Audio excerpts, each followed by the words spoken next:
Hi, welcome to the Daily Aviation Channel. This is Mark, and the plane you see here is the FA-18. Built by McDonnell Douglas in the 1980s, it is the second most used combat aircraft in the world, and since its inception, more than 1,500 units have been built, mainly for the U.S. Navy and the U.S. Marine Corps, who have been using the F-18 for more than 35 years now.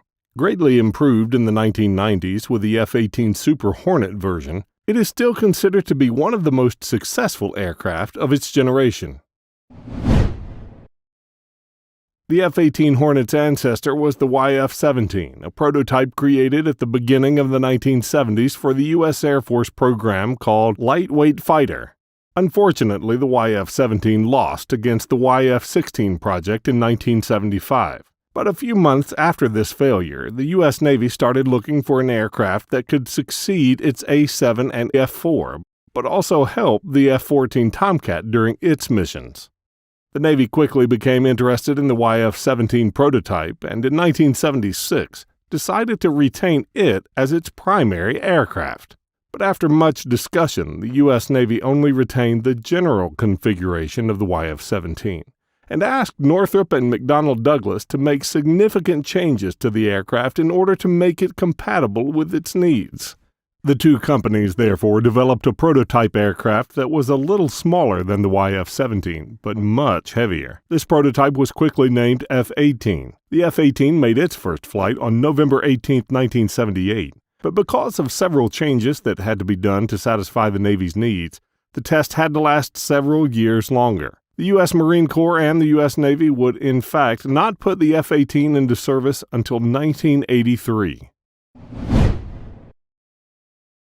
A few years later, following Grumman's cancellation of the A-12 Avenger II project in 1991, the U.S. Navy urgently needed a new aircraft to replace its aging F-18s.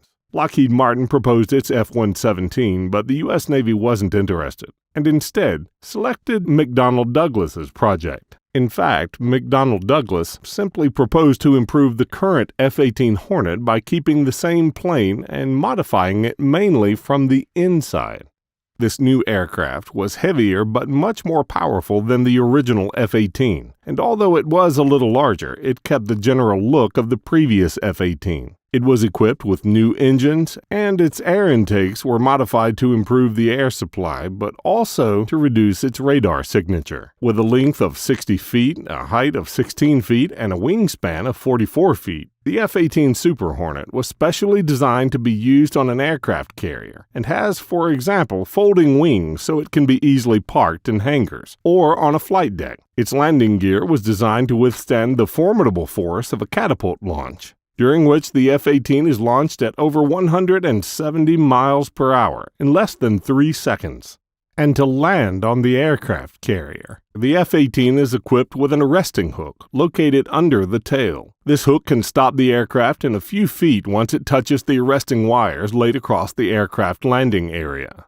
The F-18 has a range of nearly 500 miles, but can go much further thanks to external tanks mountable under the wings. It can also perform air refueling when needed thanks to an in-flight refueling probe located in the nose of the plane. The F-18 Super Hornet is powered by two F-14 turbojets. Derived from the F-404 and developed by General Electric in the early 90s, more than 1,000 units of the F-414 were produced and equipped mainly the F-18 Super Hornet. This engine was built with an integrated afterburner that allows the F-18 Super Hornet to almost reach Mach 2 at high altitudes.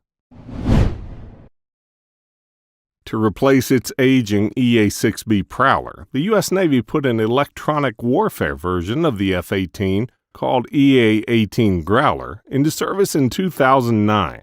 This version has the same performance as the Super Hornet, which significantly facilitates the escort missions compared to the Prowler, who had lower performance and could have trouble following the F-18. The crew of the EA-18 Growler consists of 2 members seated in tandem. The pilot is in the front, and at the back is the operator of the electronic warfare system. To save space, the Growler does not have a cannon, and installed beneath its wings are pods for enemy target detection and jamming. The F-18 is also used by the famous squadron demonstration, the Blue Angels. Created in 1946, the Blue Angels are the official aerobatics team of the U.S. Navy. They travel the United States to perform their aerobatics during air shows or during major sporting events such as the Super Bowl. One of the peculiarities of this patrol is that its pilots fly without anti-G suits, which are normally used to avoid losing consciousness during strong acceleration.